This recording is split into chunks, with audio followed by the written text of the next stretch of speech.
Morning लोगोफोर गोजोन फुंबिलि बयनोबो अननाय आरो सिबिनायखौ बावहरनानै आं नोंथांमोननि सेराव फैफिननाय जाबाय। आं दिनै सानजारिनि धेमाजि डिस्ट्रिक्टनि सासे दावगाफुनाय फावखुंग्रि लाबोनो नागिरदों। बिथांनि मुङा जाहैबाय जयश्री नार्जारी। बिथाङा मेल्ला मुभियाव एक्टिं खालामबाय। बिथाङा बिहु असमियाफोरनि बिहुआवबो मोसायो आरो मडेलिंबो खालामो। बिथांजों आं रायज्लायगोन। नोंथांमोना दान्दिसे नेथ' बे समावनो आंनि चेनेलखौ साबस्क्राइब खालाम, लोगोसे जाथि बंसोनो शेयार खालाम दे, होमब्लासो आं भिडिअ खालामबाय थानो हागोन, गोसो दुंगोन। नंगौना नङा रायजोफोर? नै दा आं बिथांखौ नागिरनि। बिथाङा बहा दं ना शुटिंसो जागासिनो, आं दान्दिसे उनाव मोनथिगोन, नोंथांमोनाबो मोनथिगोन। अके, आं डायल खालामबाय, रिं जाबाय।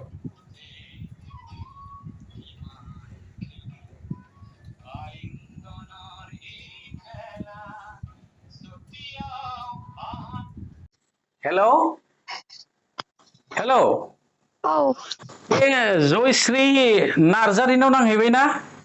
औ आदैया नांदों। नोंनावनो नांदों।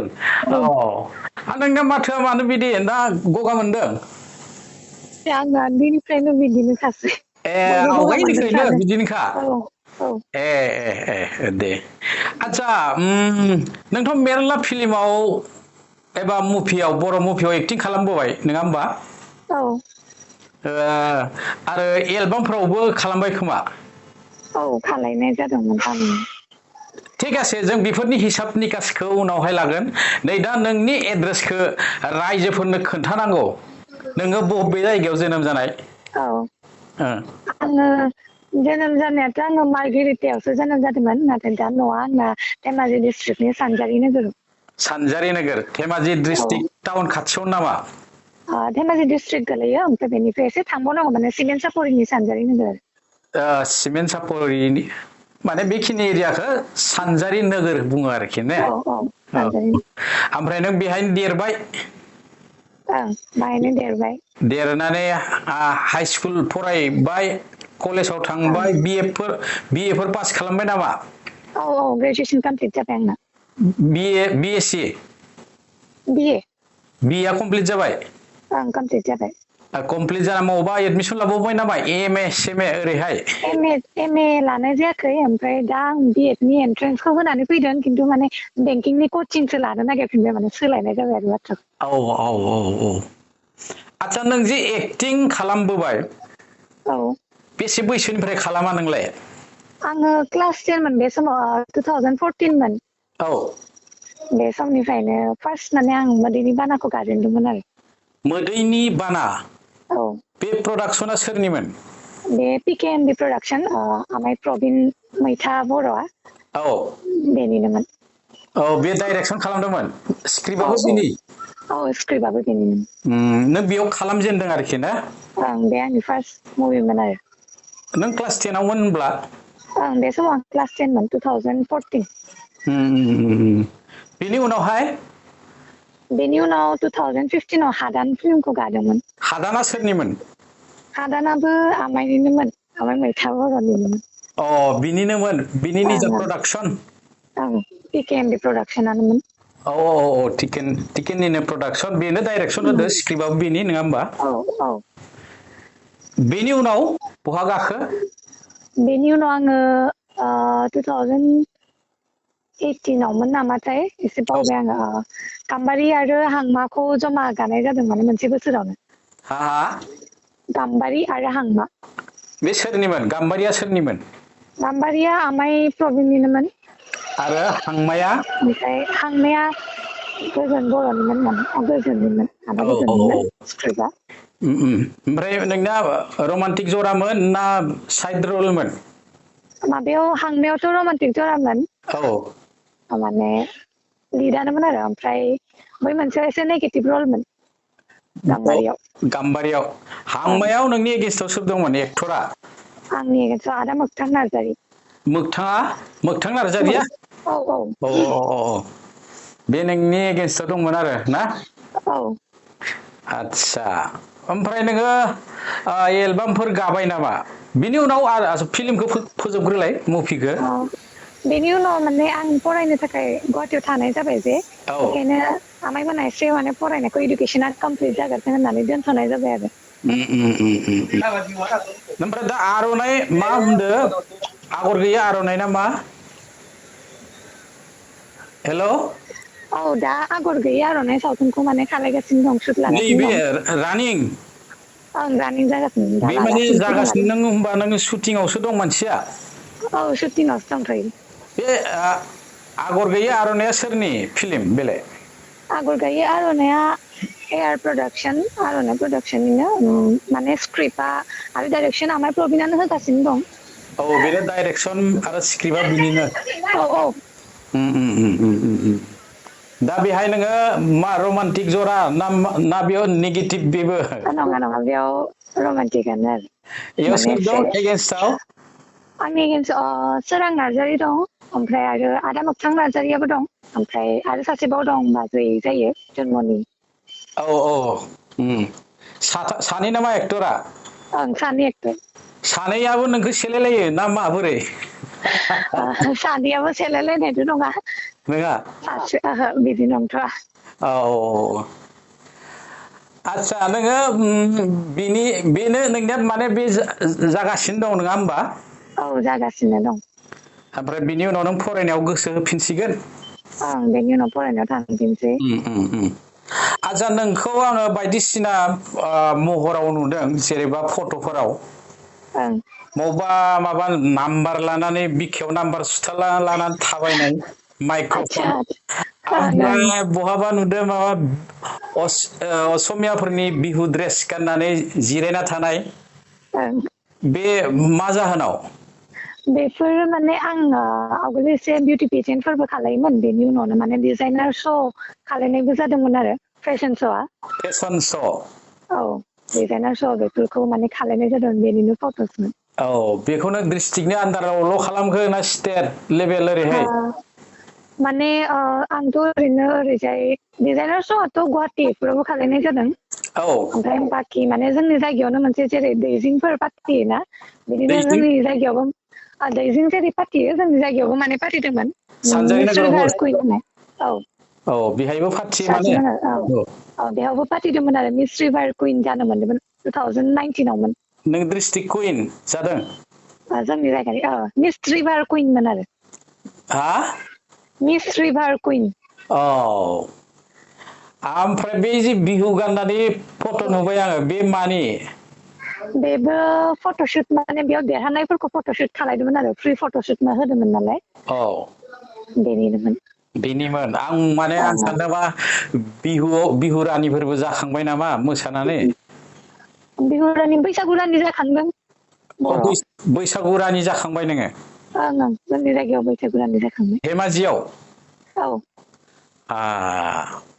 बैसागु रानिबो जाबाय थारमाने नों बैसागुबो मोसानो रोंगौ औ आं मोसानायनिफ्रायनो बे लाइनाव हाबनाय बायदि माने नों उन्दैनिफ्रायनो माने क्लास नों मोसाग्रासोमोन औ क्लास 2 निफ्रायनो आं मोसाखायोमोन स्टेजाव औ स्टेज प्रग्राम ओमफ्राय आं कथकबो लाखानाय नालाय कथकखौ नोङो बेसेसिम लाखो आंना 6 इयार कमप्लिट जाबाय बि मिउस जाबाय आरो माने बि मिउस कथकआव बि मिउस जाबाय नोङो ओं ओं साबायखर कथकखौ रोंथारनांगौ औ एक्ट्रेसफोरा नङा होमबा ओं ओं बै कथकखौ रोंबाथाय माने बै माबाफोरनि स्टेपफोरनि बे ओं फरमुलाफोरखौ थाब रोङो ओमफ्राय हिसाब थाया होमबा मोसानायाव औ औ बेफोर एसे गुरै जायोना ओं ओं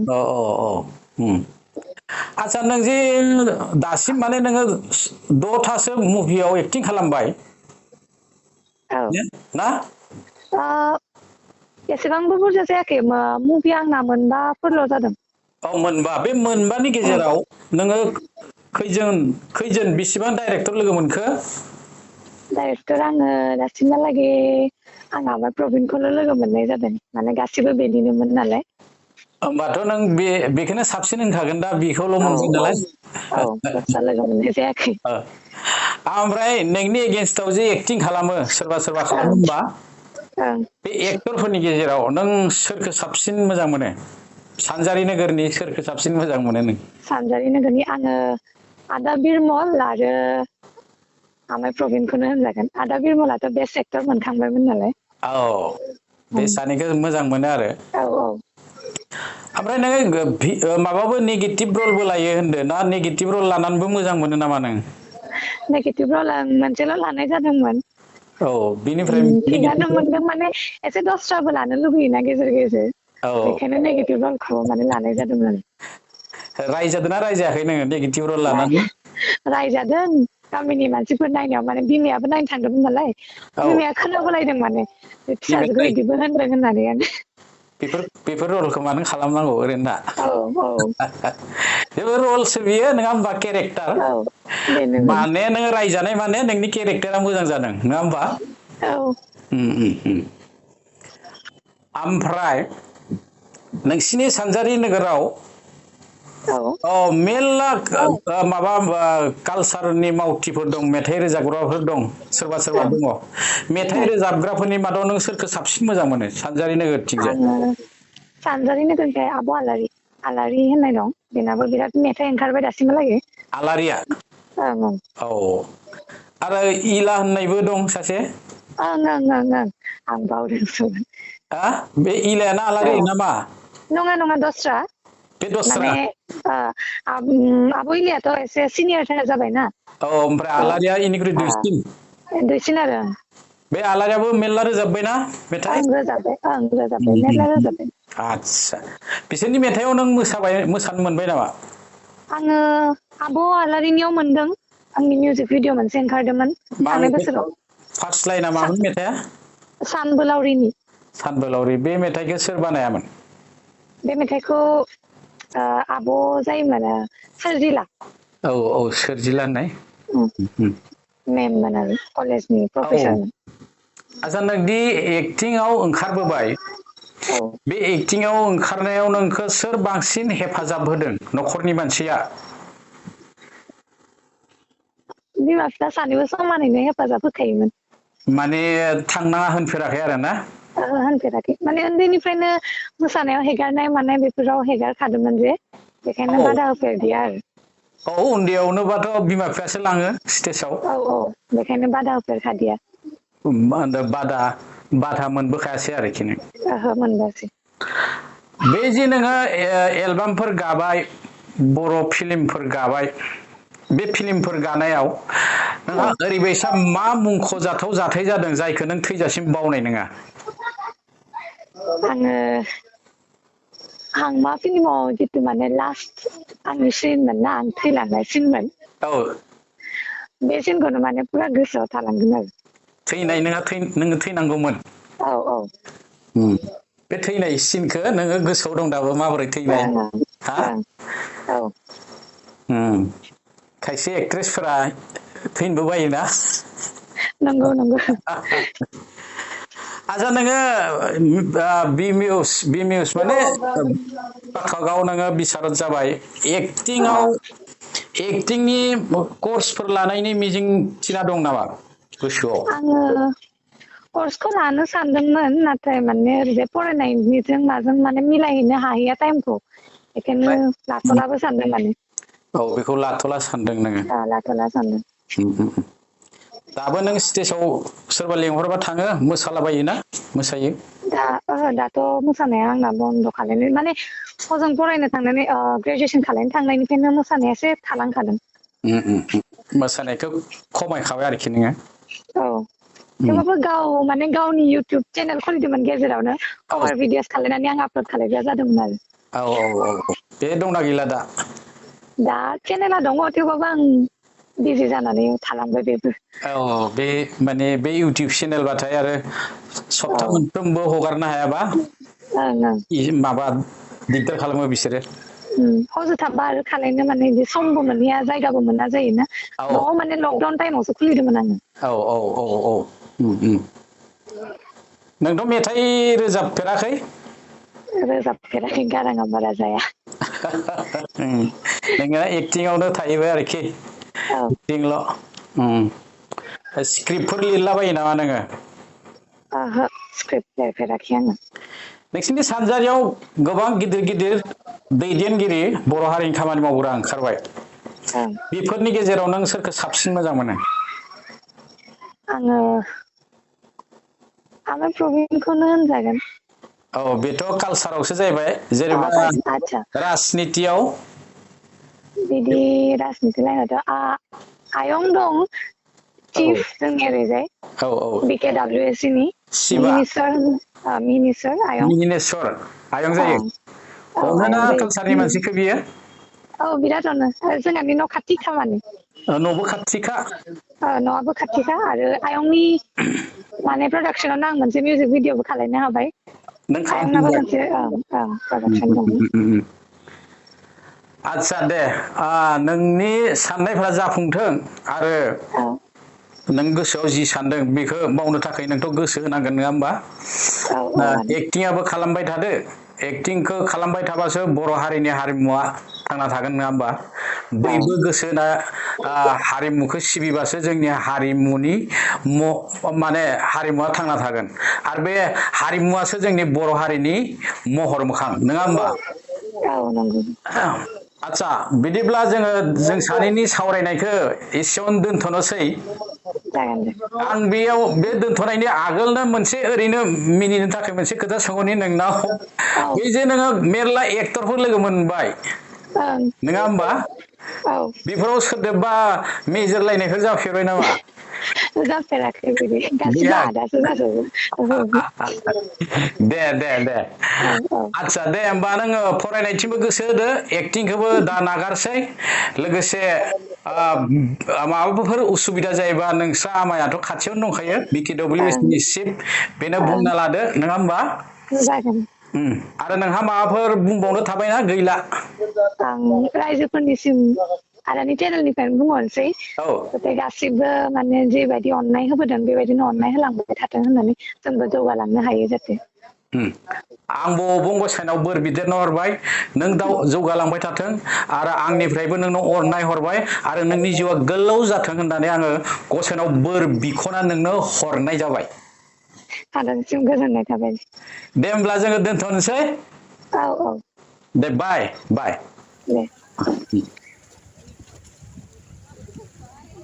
सानजारि नोगोरनि दावगाफुनाय फावखुंग्रि बिथांनि मुङा जाहैबाय नोंथांमोना खोनाखाबाय जायखिजाया आं बिब्दिनो लाबोबाय थागोन साफा साफा आरो सोरबा जुदि थाब आंजों सावरायनो लुबैदोंबा बिथाङा आंनो नाम्बारखौ स्रोद हरबानो जाबाय आं बिथांजोंबो सावरायगोन आरो जुदि आंखौ मोजां मोनग्रा लोगोफोरा गावनि सोरबा आर्टिस्ट मोजां मोननायजों सावरायजानो लुबैदोंबा आंनो स्रोद नाम्बारखौ हर आं अब्ला बिथांजों बारस'नानै थाब सावरायगोन दै बिदिब्ला जोङो जोंनि दिनैनि हाबाफारिखौ दोनथ'नाय जानोसै रायजोफोर गुड मर्निं गुड बाय जय बर' हारिनि जय बर' हारिमुनि थेंक इउ